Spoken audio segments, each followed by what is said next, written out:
Begum Zia jail খাটলেন, আমাদের আলেম ওলামা, ছাত্র, যুব, শ্রমিক, কৃষক, মেহনতি মানুষ জেলে গেলেন, আব্দুল সালাম পিন্টু ফাঁসির আসামি হলো। এটা কি তাদের চোখে পড়ে নাই?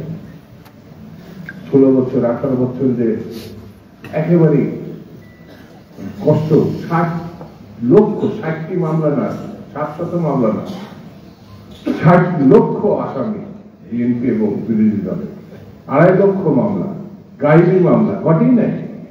পৃথিবীর কোন জায়গায় এই গায়েবী শব্দে মামলা এটা আপনার নাই।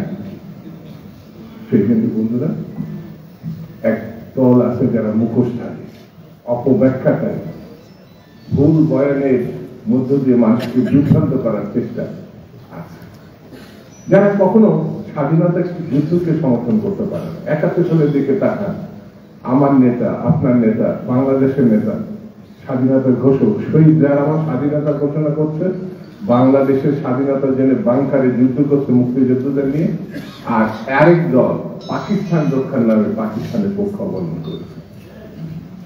তারা আজকে আমাদের শিখাচ্ছে কি করতে হবে, কি জানতে হবে। আপনাদের এই অঞ্চলের মানুষ এই রিজলাইতে খুব ভালো কথা বলেছে, আমাদের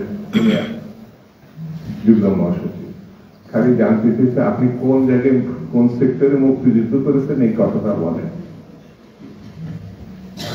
এই কথাটা বলেন।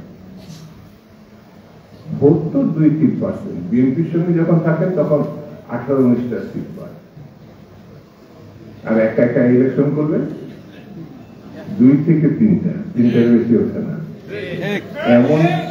এমন কি করছেন যে তারা না একেবারে হুমড়ি খেয়ে পড়বে।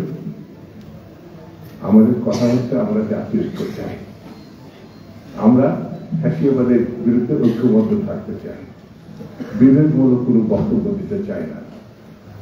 আগামী দিনে আমরা ঐক্যবদ্ধভাবে সামনের দিকে এগোতে চাই। এই জন্য আমাদেরকে আজকে যে আলেম সমাজ এখানে আছে তাদের অনেক দায়িত্ব, জাতিকে, সমাজকে, রাষ্ট্রকে এক জায়গায় নিয়ে আসতে হবে। তারেক রহমান এই যে একটা মানুষকে আপনাদের সামনে প্রেজেন্ট করতে, এই যে ওলামা দলের নেতৃবৃন্দকে প্রেজেন্ট করছে, তাদেরকে সঙ্গে রেখে আপনাদেরকে আরো বেশি ইস্পাত কঠিন ঐক্য গড়ে তুলতে হবে। ঐক্যের কোনো বিকল্প নেই।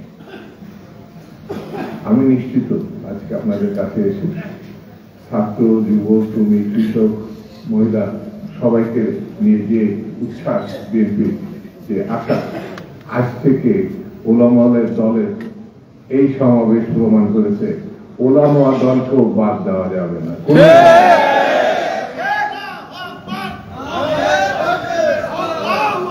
তাহলে আমরা ওয়াদাবদ্ধ হচ্ছি বিএনপিকে যে কোনো ভাবে, যে কোনো ভূমিকায়, যে কোনো ভাবে আমাদেরকে বিজয়ী করতে হবে, এর কোনো বিকল্প নাই।